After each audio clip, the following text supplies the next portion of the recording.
What if a simple 6th grade English worksheet was actually a blueprint for moral instruction? Today, we're going to take a magnifying glass to one of those documents, and what we find inside is a lesson that goes way beyond just grammar and vocabulary. It really all boils down to this, right? Language isn't just a bunch of definitions in a dictionary. It's a tool, and it's a tool we use for interaction, for building people up, or, well, tearing them down. So how does a teacher actually bridge that gap between what a word means and how it should be used responsibly?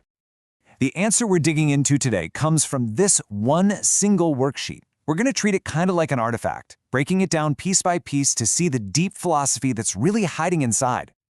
All right, so here's our game plan. First, we'll start with the worksheet's big idea about the power of words. Then we'll look at the vocabulary it offers up as tools. We'll see how it puts that theory into practice with a really important test. And finally, we're going to zoom all the way out to understand the educational philosophy that's driving this whole thing. Okay, first things first, before we get into any of the rules or definitions, the worksheet kicks off with one single powerful idea about what language is really all about. This one sentence, typos and all, is pretty much the core thesis for the entire worksheet. It immediately frames language not just as a way to communicate, but as a tool that has real, actual consequences in the world. So, if words have power, the worksheet basically argues that you need to understand the tools you're working with. And that brings us to the vocabulary section, which is pretty interesting because it frames specific words inside a moral context. So the worksheet lays out these 5 key terms, and its selection here is clearly very deliberate. This isn't your average vocab list, right? It's all about the intent and the impact of our words. You've got compliments versus insults, affirmation versus sarcasm, and then tone, the idea that kind of colors everything else we say. This pairing right here shows you the black and white choice the lesson is presenting. It sets up a direct decision point. You can be kind and approving, or you can be rude and disrespectful. The worksheet is making it clear that this is a conscious, active choice. And it's the exact same idea with affirm versus sarcasm. One is positioned as totally positive, truthful and kind, while the other is defined only by its mocking quality. So this shows us the worksheet isn't just defining words, it's actively teaching a preferred way to communicate. So how does the lesson actually move from just knowing the definitions to, putting them into practice? Let's take a look at how the worksheet asks students to apply these concepts. It does it with this editing exercise. Take a look at the before version here.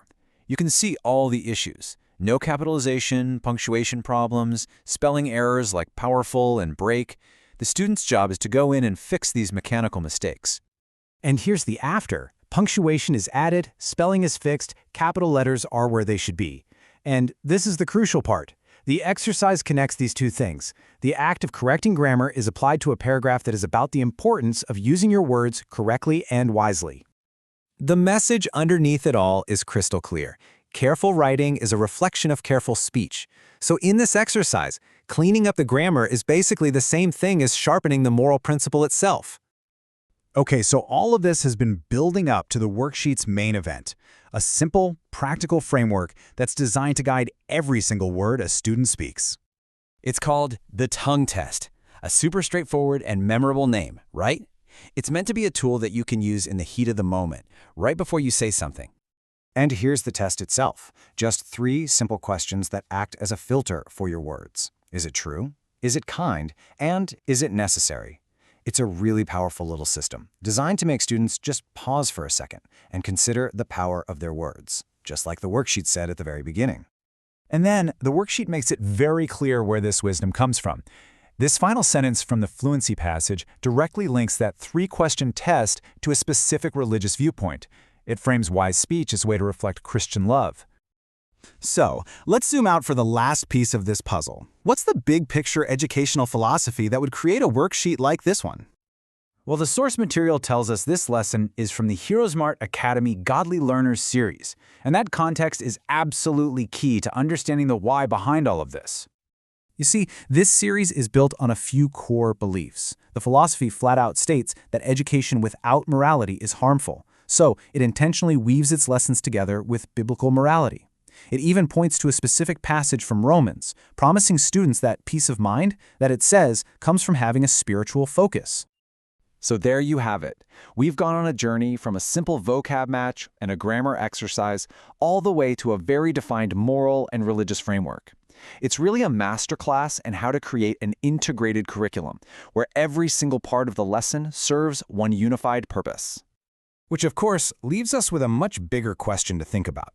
This worksheet gives us one very clear answer by weaving morality into the very fabric of an English lesson. But it really forces us to ask, what is and what should be the role of morality in education as a whole? That's definitely something to think about.